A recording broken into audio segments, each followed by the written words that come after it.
भगवान ने कहा सुनाओ देवी, ये पतिव्रत धर्म का पालन क्यों किया जाता है, इसका पालन करने से क्या होगा।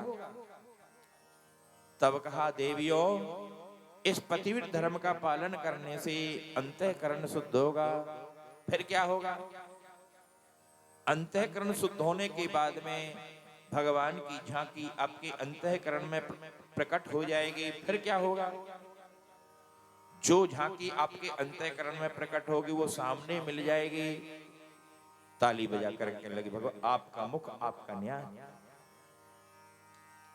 आपका मुख आपका न्याय। आपने जो कहा पतिव्रत धर्म करने से अंतःकरण शुद्ध होगा, तो हमने पतिव्रता धर्म का पालन किया है, तभी तो अंतःकरण शुद्ध हुआ। और जब अंतःकरण शुद्ध हुआ तो आपकी झांकी हमारे हृदय में प्रकट हुई। हमारी आपकी झांकी जब प्रकट हुई तो सामने आप मिले।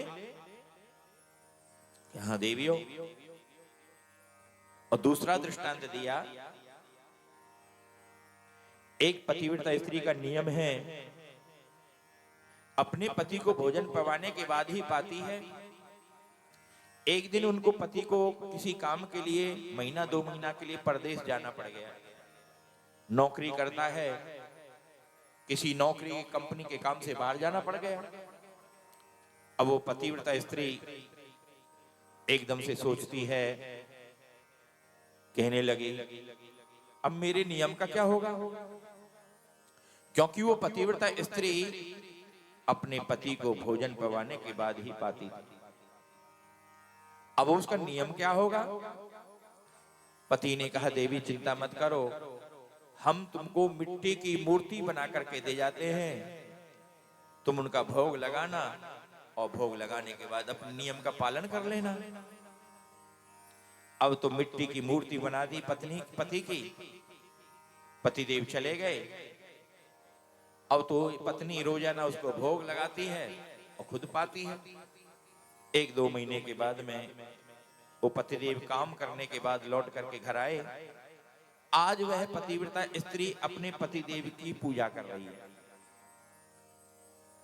और उनके पति दरवाजे पर दरवाजा खटखटा रहे हैं। वह स्त्री अपनी मूर्ति जो थी पति की उसकी सेवा कर रही है और असली पति दरवाजा खटखटा रहे हैं, देवी दरवाजा खोलो। अब भगवान बताइए उस पतिव्रता स्त्री को क्या करना चाहिए। पूजा करती रहने चाहिए कि असली पति आ गए।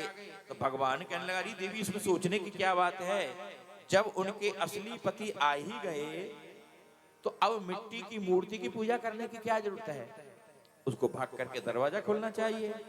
गोपियां ताली बजा करके हंसने लग गई, भगवान आपका मुख आपका न्याय। ये जो पति है संसार के, ये तो शरीर के पति हैं। संसार में जो हमारे पति हैं ये तो इस शरीर के पति हैं। अब हम शरीर नहीं रहे, हम तो आत्मा हैं और आत्मा के पति तो परमात्मा ही होते हैं भगवान ने कहा गोपियों, मैंने अंत में भी आपकी परीक्षा ले ली, अब तुम परीक्षा में पास हो गई हो, आओ अब हम रास रचाएं। गोपियों के साथ में अब तो भगवान परीक्षा में जब पास कर गए,